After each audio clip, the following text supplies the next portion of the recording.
Hello, my name is Katie Kennedy. Tonight I will be speaking on behalf of two people who couldn't be here tonight, so excuse my constant looking down. The first is Elizabeth James, Director of Afro-American Studies at UM.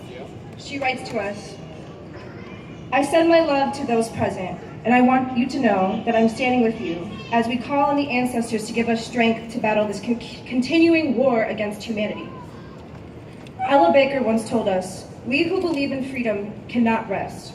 Whether we are marching, speaking, or tweeting, we must keep fighting, and for no mistake, we must engage in the battle for the souls of this nation. The so-called founders of this contested land built it on a foundation drenched in the blood of Native Americans who cherish the earth and all living creatures. To return to this way of thinking is going to take great, great work. But as Audre Lorde brilliantly said, the master's tools will never dismantle the master's house." Yeah.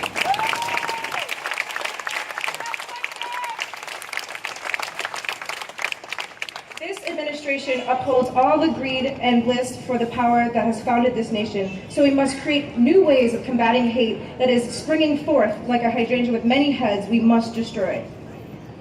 Loving one another is a start, and keeping a humble heart that permits many voices to come up with the solutions is crucial. Self-care, community gatherings, and critical thinking will all play a part in this revolution. Speaking up in a way that you are able, and for action bends us towards the moral arc of the universe, which I believe is good.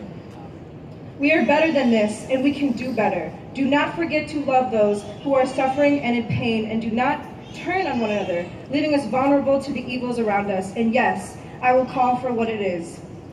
Gathering together as you are doing tonight, just as I am away, meditating and reflecting, I am on the steps of part of this great solution. I send you love and light and wish for us peace and justice.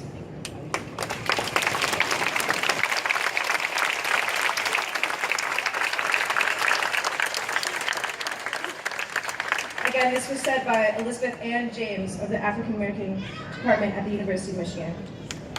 Next, I would like to speak some words by Virant Grant, and he has been working with me through Students for Justice at the University of Michigan. He writes, "Thank you all and everyone for being here tonight. I wish I could be here, but I'm unable to tend to a personal injury. Seeing the news about Charlottesville was disheartening, but not surprising. Definitely not surprising.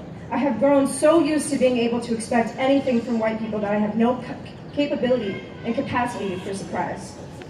There are too many people, even in this crowd today, who are shocked that white supremacist riot happened last night, which left people dead. It is because of the United States, by design, that engages in this misrepresentation. It lies about its existence as anything more than its colonializing nation that systematically disenfranchises people by race, gender, sexuality, class, ability, religion, etc.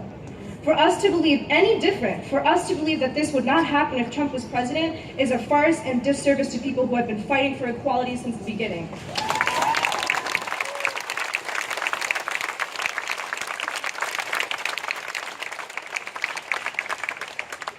White people and fellow non-black people of color, it is in times like these that people show their true colors. Which will you be? Which side will you choose? Will you be saying that there is violence on both sides, when one side is advocating for equality and the other is pushing for people's execution? Will you be like the ACLU and defend the white supremacists' right to riot as if allowing Nazism as a platform is a good idea? Will you be silent as everyone around you is affected? Will you say nonsense like "this is un-American" and push patriotic ideals instead of facing the truth?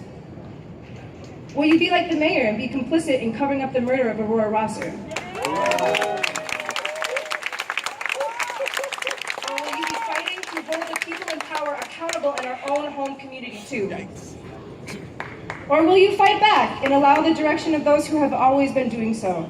Will you be honest with yourself and others around about your compliancy and violence and doing something about it? Will you advocate for people's equality, even if it means sacrificing your own privileges? To those targeted by violence, and unfortunately there's a very small number in this crowd tonight, we are valid. We must hold space for ourselves and each other in this time. we must remind ourselves that we do not owe anyone an explanation for our humanity. As